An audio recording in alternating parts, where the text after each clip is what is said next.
Hello Taurus, how are you? It is me, Lauren B. Welcome to the Untitled Tarot. You have a 2-card read today, Taurus.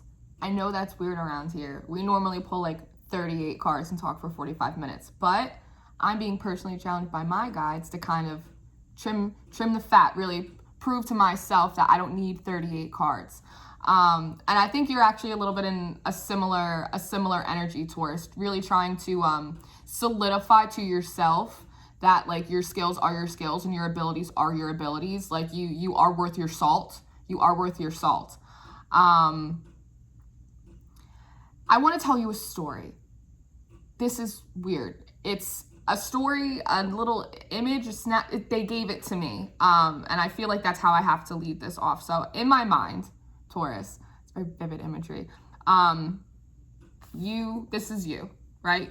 You have 2 cards. I'm sorry. I'm like the vision is taking me. This normally doesn't happen to me. So I'm trying to ride the wave, So you have 2 cards out. You have card number 38. That breaks down to an 11. That's a master number and is mystical shaman. This is you, Taurus. The other card you have out is card number 12. That breaks down to a 3. The coyote. This is a divine trickster energy. And in my mind, I see you two like in a wooded area. Right? And this divine trickster feels very much like source energy to me, like you're one of your guides. And I see you kind of like one-on-one, sort of like a face-off, and it's dark.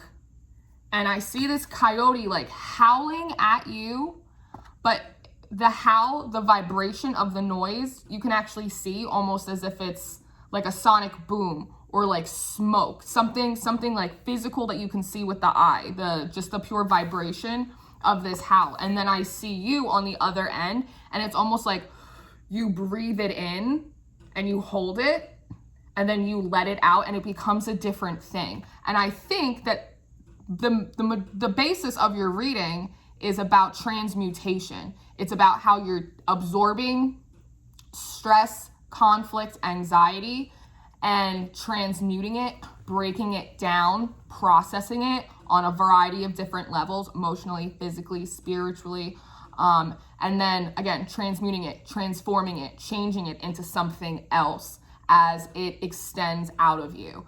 Almost like when people say it's not what happens to you, it's how you respond to it. It's a little bit of that energy.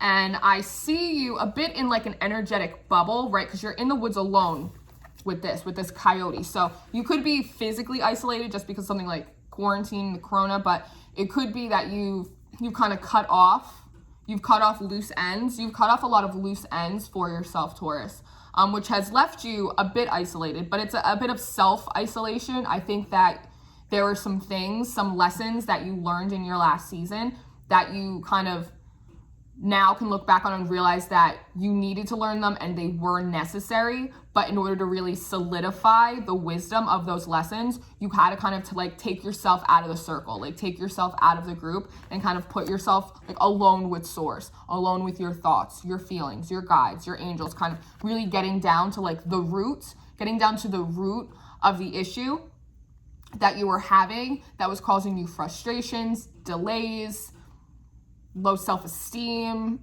lack of motivation, different things like that, because it hits everything. And then you start to feel sluggish and you don't feel productive, and then you don't feel good about yourself, and then things start to fall by the wayside. And then, it's this domino effect that we get ourselves in.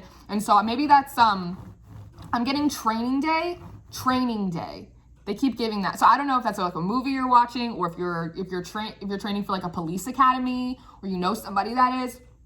My throat chakra has been popping all week. It's out of control. So maybe you guys you're not saying much. You're not expressing really like this process that you feel like you're in a training day on a training ground. Like maybe you feel like you're going through spiritual boot camp. You might be feeling like you're going through spiritual boot camp, and you were like, I can't take anyone to boot camp with me. Like, I just got to go, and I just got to focus on myself, and I got to focus on what I got to do to like get myself out of here, get myself out of this hole, like get myself to the other side. Right? And so there you are with source, and it's almost like they're howling at you. It's almost like little nuisances might pop up for you. Like somebody might say something that annoys you, or somebody like is being uncooperative, or like this or that or anything. You know what I mean? And it's not necessarily like bad juju energy like coming to get you, it could more be so like source like letting those things fly through to kind of teach you how to stick and move.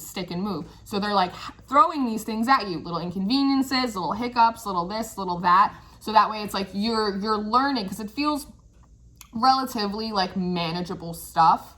It feels relatively manageable, but it's almost like it hits your trigger moment, and then you have to be like, how am I going to process this? How am I going to process this? It's like training yourself how to deal with conflict and disappointments and frustrations, like as they immediately rise. I almost see you in front of like an ocean, and the wave comes, and it's like when a wave is about to come and break, you have to make that decision whether you're going to dive underneath the wave or whether you're going to jump over the wave. And this is, I'm not even showing you the cards. I'm so sorry, Taurus. And I think that that's a lot of like what is happening here is Source is sort of like throwing you waves. They're throwing you softballs, so that way you learn how to hit. You learn how to stick and move. You learn how to make a decision whether you go over or under the wave, because either way, you're gonna be fine. But it's just about a matter of how you want to get there, how you want to get to the other side how you want to get to the other side, and how to get to the other side of the break. The break side. Maybe that's for one of you. That's for one of you. But here you are, right? And here's your headdress. And I counted all these feathers. I counted all of them. There's 10.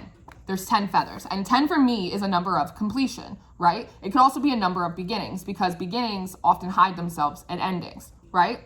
And I'm looking at your little divine counterpart here. God, your guides, angels, whoever you're working with, your homies, right? And they have one little feather. And it's almost like, and there's a space here in your headdress, right? Like it's waiting for one more feather. And if you add that, that becomes an 11, the same number this card breaks down to. 11 is a master number. It's the sense that once you've figured out, and I feels like, and you're solid and comfortable and confident in your ability to face like issues, conflicts, breaks, waves head on, and know that you're going to be able to make a decision, and either way it's going to be fine. And it's like that kind of energy that it's like you're going to earn. It's like your last merit badge in the Boy Scouts, right? It's like this last feather, and it's going to go right here in your headdress. And then you will have mastered this lesson, and then you will be prepared and open for new ones. And again, it's like in this card, it's like this smoke. It's like you're breathing it out, and as you do, it becomes something else. It becomes like, again, like a lighter version of yourself, your higher self a little bit. It's so fascinating. I have fallen in these cards for like an hour. There's so much to talk about, but you know. And here's the moon, right? This beautiful moon. And again, it's like as you do it, you become something else. Because here it's like you've been through the end of this cycle. So it's like you've gained wisdom. You're working on this last feather, but you've gained all of this wisdom. You could see it on your face, right? And it's like you have the beak of an eagle, and it's like you have these feathers of this big majestic bird, but there's still some like human aspects to you, right? So it's like as you earn this last feather from Source, it's going to be inserted. You will have mastered this, and it's almost like your reflection will be of its natural form. You'll be back to your natural state, your most natural state. Again, that uniqueness. 11, and I don't even know I mentioned the uniqueness. I'm talking so much. There might be a call to slow down a little bit. There is. I'll get to that. So 38, that breaks down to 11, master number as we said. 12, that breaks down to 3. So in numerology and angel numbers, 113, or you could be seeing like 331, however it may shake out for you, Taurus. That's really a call to be bold and confident in your uniqueness, your quirkiness, your isms, right? Those little bits that maybe not everybody loves, but they're the things that make you silly and special and really like light up all of that earth energy inside of you, right? It's like electricity. And so I think that in doing this, it's also in this training day, this training ground that you're going through, kicking it back and forth with Source, is teaching you that reminding you, restructuring infrastructure. It's solidifying the foundation. Thank you. It's solidifying the foundation of you maintaining your uniqueness as conflicts come your way as well. Almost like I say sometimes, it's like, don't let anybody steal your sweetness, right? That you can hold strong against conflicts and things that come up to kind of like knock us off or knock us off our path, or really like slow us down, hinder us, whether it's from aspects of us or whether it's from outside external forces, to not let that harden us in the process of doing that. So it's really two kind of trainings. Learning how to stick and move, right? But also learning how to stick and move, but like with a smile on your face too. Like being able to still be like your bright and special self in spite of all of that. Really being like the sun through the moon, just shining regardless of whether it's dark out. Yeah, yeah, absolutely. Now I want to get more into your accoutrement, okay? So on your shoulder over here, this, when I first saw it, it looked like a little leaf to me. And I was like, oh, okay, well, they're growing into this new cycle, beautiful. And then I looked at it again, and it started to look like a tongue. And I think, again, this is about energy transmutation and transmutation as you are absorbing these hows. Are you absorbing these things, right? And then figuring out how to break them down and convert them into something positive, something higher, something of a healthier, more loving, open expression and vibration.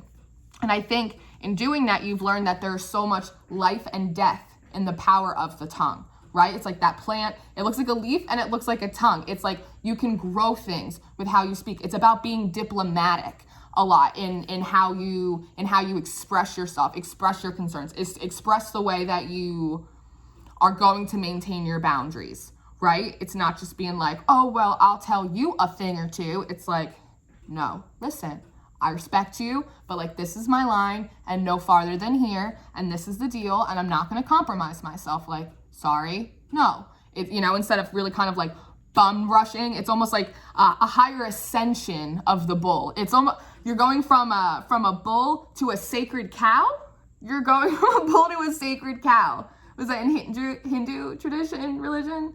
Maybe. I don't know. But that's for somebody. That's for somebody. And then as I'm looking at this as well, I kind of pulled it back and I was like, this kind of looks like an oyster a little bit, like a pearl inside of an oyster. And I think that that's that pearl of wisdom, right? That you don't have to compromise yourself, that you are capable. You are very much capable of facing opposition without letting it harden you, one, crumble you, two, and without making you become like the opposition. I'm hearing making you become like them, but in a more general way, becoming like the opposition. It's almost like when you're bullied when you're little and then you grow up and you become a bully. It's one of those, like not letting it steal your uniqueness or your sweetness, but also not letting you become cold or hard or turning you in to the thing that is opposing you in order to be strong enough to face it. Instead of like fighting fire with fire, it's like fighting fire with water. Like you just put it out. There's something in that. There's something in that. And as I was looking down here, speaking of diplomacy, it almost looked like it's like a little head, it's like a little body. It's like almost like a little claw. I see a sloth. I see like a sloth right here next to this bird. And I was like, sloth. So the symbolism behind sloths is not necessarily you think of sloth like, oh, lazy and tired. I've never met a lazy Taurus in my life. What it really talks about is patience, right? Having a little bit of patience with yourself. And I'm also getting patience with others as well, just in the sense of being able to recognize that probably a lot of the opposition is just other people's fears, projections, stuff like that. Like not taking it so personally. You're not taking it so personally anymore. But sloths are also very indicative of diplomacy, right? They kind of can turn their heads almost 360. They can get a bird's eye view, a little bit like the giraffe energy. And it's a lot of also about like groundedness, like conservation, reservation. I'm getting reservation. That I think it's, you're able to recognize now if you are on a different vibration or if you're on a different frequency or timeline as another party, whatever that may be, and being able to kind of transmute that energy, almost being able to see an issue or a problem and almost transmute the energy beforehand. Like when you start feeling that anxiety, you start feeling like, oh, this might not go the right way. It's like, instead of riding that out, it's almost like you decide to like take that deep breath in, absorb it, and then just dive underneath the wave. And then you come up with the other side and go, right? And now it's like the ocean is still. And it's all blue over here, almost like you're in the water too. I almost see this as like bubbles right now. It's the elemental energy is like out of control. And coming, like I said, as they're teaching you stick and move, training day in the woods, this coyote, this divine trickster, your guides, whatever this is for you. It could be ancestor energy. I'm getting a lot of ancestral energy this week. Look, it's almost like these little fireflies. It's like these little lights. It's like this guidance, this wisdom. It's almost like, they almost look like little shards of like shells, right? But they're kind of shiny. I'm almost seeing like, because this is like a pearl in the oyster, right? It's that pearl of wisdom. Because again, spirit breadcrumbs us. So it's like, as you learn, as you go to stick and then you go to move and then you do all of this and you absorb this howl and you mix it up and you flip it and you reverse it and you blow it out and you become like more ascended and more compassionate and more open and wiser. It's like these little shards of like the wisdom of the pearl. It's like they float up, right, through these things that you don't necessarily know why they're happening or why they're bothering you or why they're getting in your way or any of that. And it's like it comes. You could be having like, it could be like itchy back of the head. Like all of a sudden be like, I don't know why the back of my head is so itchy, or the back of my head feels really like tingly. It's not the top, it's the back. It's the back of your head. But here it comes. It's like little piece by piece, breadcrumb by breadcrumb, like dot by dot, and it starts coming in behind you, right? And it starts lighting up your crown. It starts lighting up your feathers every time you remind yourself of all of these things that you learned. And now they're about to give you this last feather to kind of help complete this cycle for yourself. And then I'm drawn back to this moon, right, with your absolute natural state. And then there's this moon over here. It's like you feel as though you're almost like on two different moons, two different planets, like with your guide, with this divine trickster, with whatever this is for you. But in reality, it's like you're not back here and they're all the way over here. It's like you guys are much, much closer. You're much, much closer than you think. I don't think maybe you are realizing how much spiritual support you actually do have. I don't think you realize like how much rallying around you there is at all. And I think that that's a very sweet, actually. I think that it's very sweet. And I think when you realize you'll be very, very much pleasantly surprised. You're going to be very, very pleasantly surprised. So I think that's your reading, Taurus. There was so much going on. I feel like I could talk about these two cards for days. It's like, they're hypnotizing to me, but I love Taurus energy. It's like my sister's a Taurus. I love Taurus energy so much. But I hope that you got something out of this. I hope that there was some guidance. I don't even remember what I said anymore. I just like went into another dimension, but I hope that something in this resonated and was helpful for you. Taurus, thank you so much for letting me read this for you. It's so cool. So cool. All the information you should need from me is in the description box. My email, my Instagram, all my stuff, all my decks, all that stuff's in there.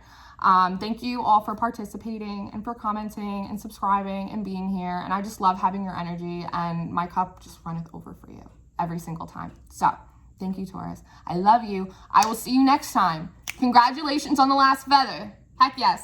Bye.